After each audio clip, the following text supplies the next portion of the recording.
শেষ একটা বিষয় শুধু বলে যাব, এসআইআর বিষয়টা কি? এসআইআর বিষয়টা কি? অ্যাকচুয়ালি ভারতবর্ষের আগে 12 বার 13 বার এসআইআর হয়েছে, নির্বাচন কমিশনরা বলছে 8 বার হয়েছে, আমি এটা ধরেই চলছি। এসআইআর দেশের জন্য হওয়া ভালো, কিন্তু বর্তমান যে এসআইআর হচ্ছে, এই এসআইআরটা হলো রাজনীতির এসআইআর। এটা আমাদের জন্য বড় ভয়ঙ্কর, দেশের জন্য ভয়ঙ্কর। এ থেকে আমাদের সবাইকে সজাগ হওয়ার দরকার আছে না নাই? কিন্তু আমি আপনাদেরকে প্রশ্ন করব, এই রাজ্য সরকার কি বলেছিল? আমি বেঁচে থাকতে এসআইআর হতে, জোরে বলুন হতে, এসআইআর শুরু হয়েছে না হয়নি? তাহলে রাজ্য সরকার আজকে বলো সে বেঁচে আছে না মরে গেছে? তাহলে আজকে এসআইআর হলো কেন? এই কৈফিয়ত দেওয়া দরকার আছে না নাই? অথচ আমার ভারতবর্ষে অনেক রাজ্যে তারা তাদের বিধানসভাতে বিল পাস করে এসআইআর কে তাদের রাজ্যে রুখে দিয়েছে। আজকে মুসলমান আমরা রাজ্য সরকারকে 215টার উপরে এমএলএ দিলাম, তারাও তো বিধানসভায় বিল পাস করতে পারত যে আমার বাংলায় এসআইআর আমরা চাই না, এই বিল করা দরকার ছিল না? কিন্তু বাইরে বলছে এসআইআর হতে দেব না, যদি হয় লড়াই করব, একটা নাম বাদ গেলে ছাড়বো না। উপরন্তু 221 কোটি টাকা এসআইআর যাতে হয় রাজ্য সরকার খরচ করছে। এই আমি যে কথাগুলো বলছি রেকর্ড হচ্ছে না হয়নি? অতএব হুচুকে বাঙালির মতো লাপালে হবে না।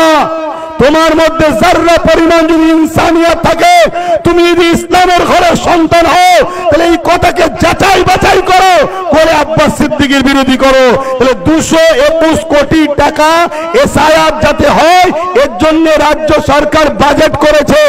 আর 90,000-এর কাছাকাছি লোক যাতে অফিসার এসআইআর দ্রুত করতে পারে, এই অফিসার রাজ্য সরকার নির্বাচন কমিশনারকে দিয়েছে 90,000-এর উপরে।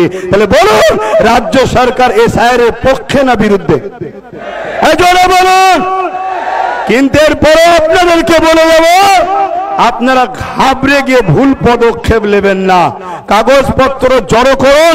কারণ আপনাদের ভোটেই যদি 21-এ কেউ সরকার হতে পারে, আপনাদের ভোটেই যদি 24-এ কেউ এমপি হতে পারে, আপনাদের ভোটেই যদি কেউ প্রধান হতে পারে, তাহলে আজ আপনাকে ভোট দেবে সেই এমএলএ, এমপি, মন্ত্রী, প্রধান দেবে আমাদের ধরা দরকার আছে না? তাই ঘাবড়ে গিয়ে কোনো ভুল পদক্ষেপ নেবেন না, কাগজ জোগাড় করুন। আর নামের একটু ভুলের জন্য অনেকে টেনশন করছে, খবরদার টেনশন করবেন না। বিশ্বাস যদি রাখেন তাহলে একটা কথা বলবো, চোখ কান খুলে রাখুন, কাগজ তৈরি রাখুন, নিজের জমি জায়গা পরিচয়পত্র যা আছে রেডি রাখুন। এতটুকু মনে রাখবেন, এই দেশ মোদি, অমিত শাহ কারো বাবাকালীন সম্পত্তি নয়।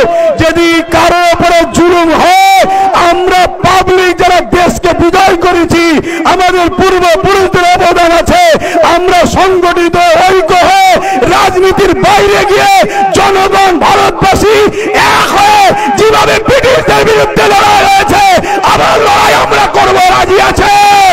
যদি রাজি থাকেন উঠে দাঁড়ান, রাজি থাকেন উঠে দাঁড়ান, রাজি থাকেন উঠে দাঁড়ান। কিন্তু মনে রাখবেন, একটা লোক যদি জুলুম হয়, এর জন্য বিজেপি যেমন দোষী, রাজ্য সরকারও দোষী। কেন তুমি 90,000 অফিসার দিলে? কেন তুমি 221 কোটি টাকা এসআইআর এর জন্য খরচ করছো? তাই বিজেপিও দোষী, রাজ্য সরকারও দোষী। আমার এই কথাতে কারা একমত একটু হাত তুলে সাক্ষী দেবেন? একমত আপনারা? একমত আপনারা? একমত আপনারা? তাহলে কতবার আন্দোলন করবেন? আন্দোলনের পাশাপাশি নিজেদের বাচ্চার ভবিষ্যতের জন্য মজবুত খুঁটি তৈরি করা দরকার আছে না নাই?